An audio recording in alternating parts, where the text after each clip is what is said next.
money is not real. But because we all believe it's real, then it's real. Right.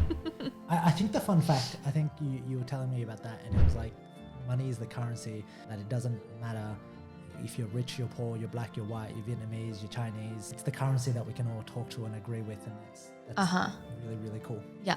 Money is the only non-discriminative system that we have in the world. Okay. Because it doesn't discriminate whether you're yellow, black, chocolate, white.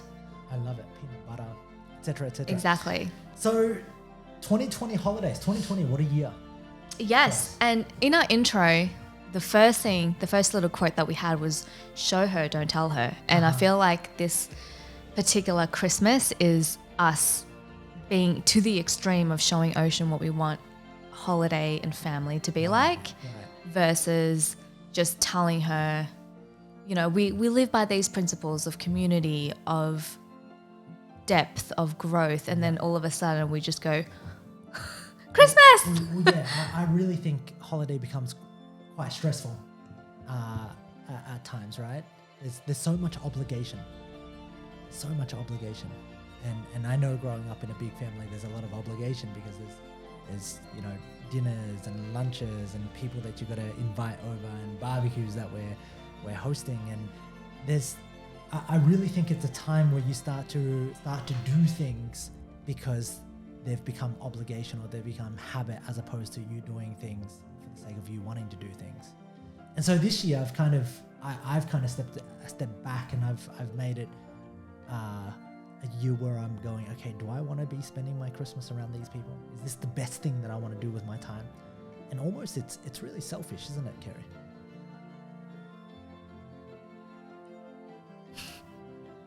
Yeah.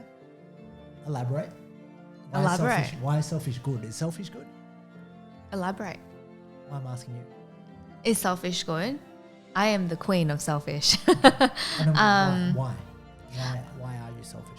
I think, I think generally speaking, I'm quite selfish in that I like to always question what's best for our family, what we want to do.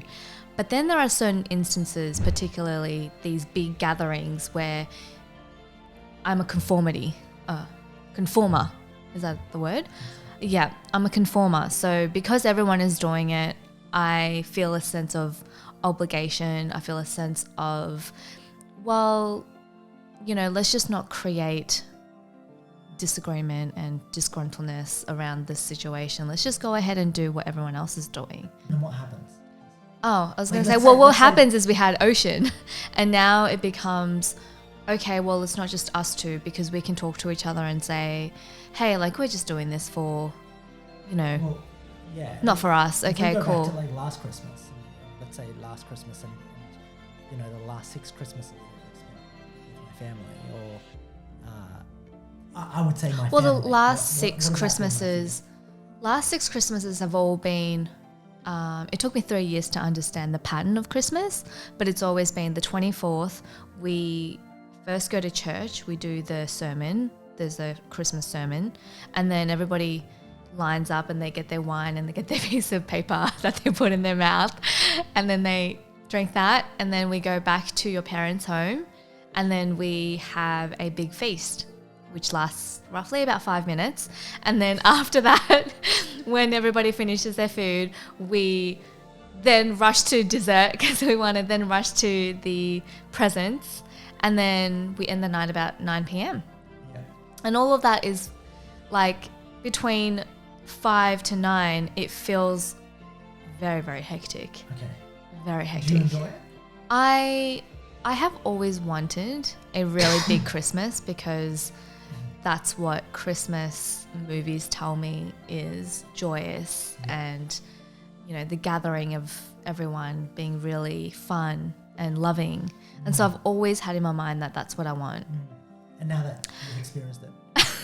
Now that I've experienced it, I have to say that time is very, very precious.